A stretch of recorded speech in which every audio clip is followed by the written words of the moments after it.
ಬಹುಪಾಲು ನಮ್ಮ ಚರಿತ್ರೆಯನ್ನು ಅಥವಾ ಚರಿತ್ರೆಯ ಪ್ರಾಮುಖ್ಯತೆಯನ್ನು ಗುರುಸಿ ನಮಗೆ ಹೇಳೋದು ಉತ್ತರ ಭಾರತದಿಂದ. ಅಲ್ಲಿನ ಚರಿತ್ರಕಾರರು ಏನು ಮುಖ್ಯ ಅಂತ ಅಂದ್ಕೊಂಡ್ರು ಅದನ್ನು ಎಲ್ಲ ಇಡೀ ಭಾರತದ ಟೆಕ್ಸ್ಟ್ ಬುಕ್ಗಳ ಕನ್ವರ್ಟ್ ಮಾಡಿದರು. ದಕ್ಷಿಣದವರ ಇತಿಹಾಸ ಪ್ರಾಮುಖ್ಯತೆ ಅದಕ್ಕೋಸ್ಕರ ಪಡೀಲಿಲ್ಲ. ಒಂದು. ಎರಡನೇದು, ಈ ಬ್ರಿಟಿಷವ್ರನ್ನೂ ಸ್ವಲ್ಪ ನಾವು ಬ್ಲೇಮ್ ಮಾಡಬೇಕಾಗುತ್ತೆ. ಇವಾಗ ಯಾರನ್ನ ಬ್ಲೇಮ್ ಮಾಡಿ ಏನೂ ಪ್ರಯೋಜನ ಇಲ್ಲ. ಯಾರೋ ನಿಮ್ಮದು ಕೆಟ್ಟದ್ದು ಮಾಡೋದ್ರಲ್ಲಿ ನೀವು ಕರೆಕ್ಟ್ ಮಾಡ್ಕೋಬೋದಾಗಿತ್ತು. ಹಂಗಾಗಿ ಅವ್ರನ್ನ ಬ್ಲೇಮ್ ಮಾಡಿ ಪ್ರಯೋಜನ ಇಲ್ಲ. ಬಟ್ ಕಾರಣ ಅವರಾಗಿರ್ಬೋದು ಅಂತ ಕಾಣುತ್ತೆ.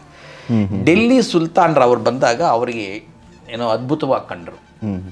ಸೊ ಇಡೀ ಭಾರತದ ಇತಿಹಾಸ ಡೆಲ್ಲಿ ಸುಲ್ತಾನ್ರ ಸುತ್ತ ಬೆಳ್ಕೊಂಡಿದೆ ಅಂತ ಅಲ್ಲಿಂದ ಎಲ್ಲ ಕನ್ಸ್ಟ್ರಕ್ಟ್ ಮಾಡ್ತಾ ಹೋದರು.